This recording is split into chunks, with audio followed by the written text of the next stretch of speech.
નમસ્તે, સચિના કિચનમાં આપનું સ્વાગત છે। આજે આપણે વટાણા ફ્રોઝન કરવાના શીખીશું। તેમાં સૌપ્રથમ આપણે લઈશું વટાણા, તેમાં મીઠું, ખાંડ અને ખાવાના સોડા લઈશું। એક તપેલીમાં પાણી ગરમ કરી તેમાં સૌપ્રથમ ખાંડ અંબોરી ત્યારબાદ મીઠું અંબોરીશું અને તે સમયે ગેસની ફ્લેમ થોડી ધીમી રાખીશું, જેથી કરીને પાણી વધારે ગરમ ન થઈ જાય।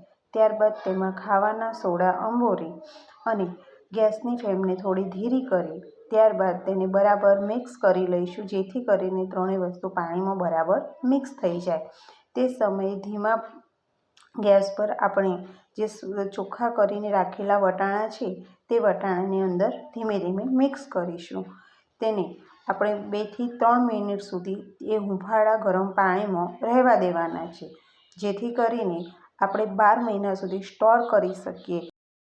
વટાણાને સારી રીતે મિક્સ થયા પછી તેને ઝારાની મદદથી આપણે 2 થી 3 વખત ઉપર નીચે કરી અને ત્યારબાદ ગેસ આપણે બંધ કરી દેવાનું છે। ત્યાર પછી તે વટાણાને એક બાઉલમાં લઈ બધા જ વટાણા કાઢ્યા પછી તેને એક સ્વચ્છ કપડામાં એને પાથરી દેવાના છે। તેને 3 થી 4 કલાક રાખ્યા બાદ તેને એક પ્લાસ્ટિકની બેગમાં ભરી અને તેને 12 મહિના સુધી આપણે સ્ટોર કરી શકીએ છીએ, જે આપણે ફ્રીઝરમાં રાખવાના છે। તે બેગમાં ભર્યા પછી તેમાંથી એર કાઢી નાખવાની છે અને એર કાઢ્યા બાદ તેને આ રીતે સ્ટોર કરી શકાય છે। હવે આ વિડીયો તમને ગમે લાઈક, શેર અને સબસ્ક્રાઈબ કરો।